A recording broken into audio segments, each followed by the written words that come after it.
Welcome to my channel. I am the Summer Solstice, and in this video I'm going to be showing you how I made my Captain Marvel dress. So when starting a new dress, I try and look at what features I want to focus on. For Captain Marvel, I decided that I wanted a high neck collar and a sash around the waist, which I think is pretty close to what she wears in the comics and in the movie. So I looked through my collection of patterns and I found Simplicity 2694. Now I did buy this a long time ago. It could have been maybe 8 years ago or even more.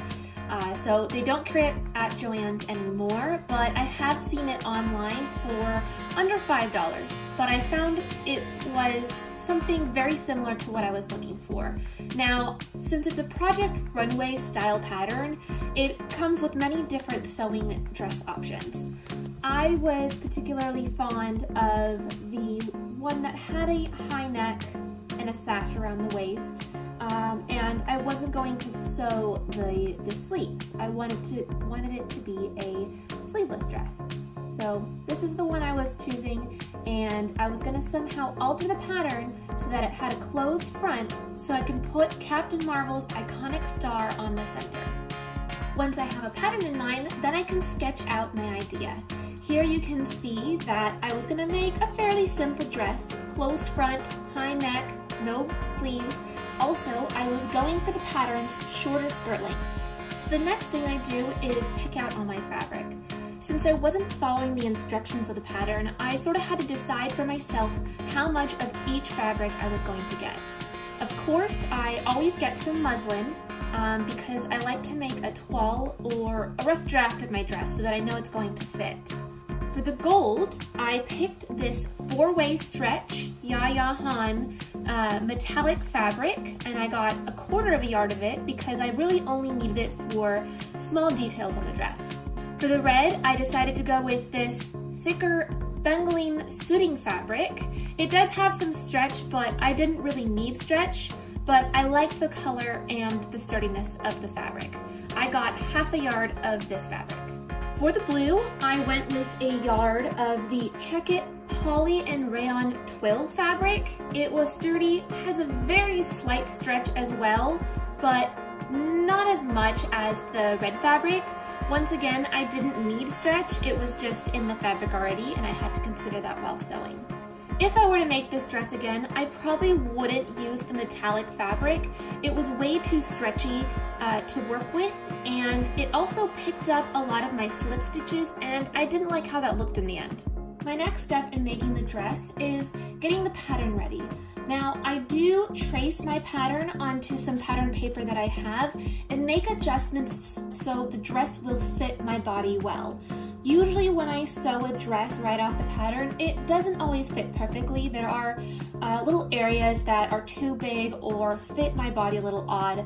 So I have a sloper of my measurements.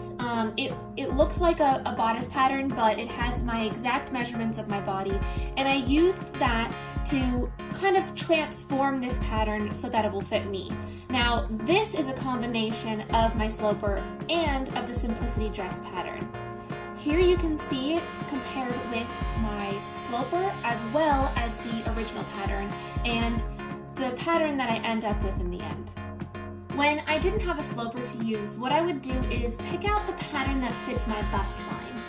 Then I would trace it out on the tracing paper, and I would make changes that I wanted, such as the centerfold front, try to make a straight up and down line instead of the curved open line. And then I would sew it in a muslin or a cheaper fabric, make my toile, try it on, and then mark and pin the areas that I found too small or too big or didn't fit right. Maybe I wanted the neckline to be longer, and I'll pencil in the spot that I wanted it to end at, or pencil in where I wanted the shoulder to end at, and then I'll seam rip the muslin apart and transfer those changes back onto my pattern paper that I made and use that again for my toile. Now that I have all my pattern pieces measured and cut out, now it's time to sew my toile. Here is my completed toile, or my muslin of my dress. I can't show you the whole thing as it is a very sheer fabric, so I will not be doing a spin, but I am very happy with the fit. I didn't do any of the unnecessary stuff like finishing the sleeves or the hem of the skirt because this isn't my finished dress, this is just a rough draft. But I did find the pattern very easy to work with. I actually hardly needed to use the instructions at all. Now that I know that I like the fit, I can now finish making changes to prepare for the Captain Marvel symbol and sew it in my final fabric. After fitting my dress and knowing that I liked how it fit, now it was time for me to sketch out the design of the dress. For example, the gold chevron on the front with the star in the center. So first I had to make multiple copies of my front and back bodice patterns. And then I sketched out the design I wanted, then made seam allowances for the bottom piece, which would be the blue fabric, the middle piece or pieces, which would be the gold fabrics, and the top piece, which was the red fabric. This is why I made 3 copies or 4 copies in order to have the same size across all of the pieces and be able to just cut them out and add the seam allowance where I need to add it. I added 1/2 inch seam allowance and cut them out and marked which one was for which fabric. Now it's time to finally cut out my pieces. Once I cut out my pieces, then it was time to sew them together. And during this process, there were some changes, which does happen, and so I had to put my original pattern piece back on top of my newly sewn piece and make changes so that it was still the size that I fitted and liked how it fit. A very important step when sewing any garment is always pressing your seams to make sure it looks the best it can look. Now, a problem I ran into was that the gold fabric could not be ironed.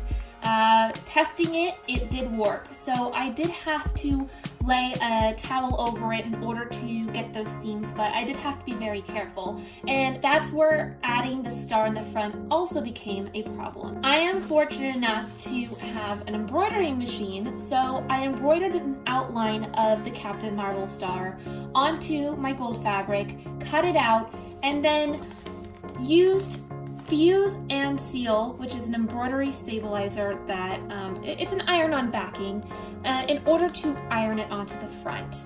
And ironing it on does need a lot of heat, but I also had to be very careful so that I didn't wreck my fabric.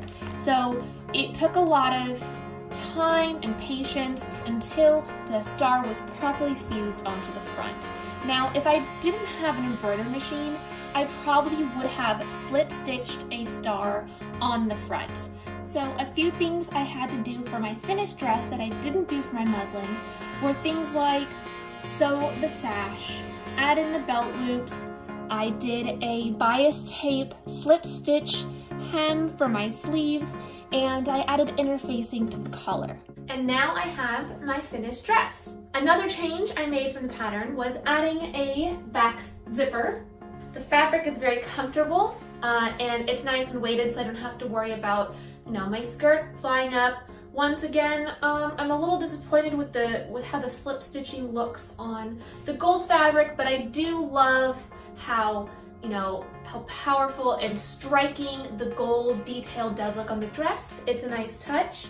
And overall, I'm very happy with this dress. The pattern was very easy to follow. I do think it could be good for beginners. I could definitely see myself using the same pattern for a future dress.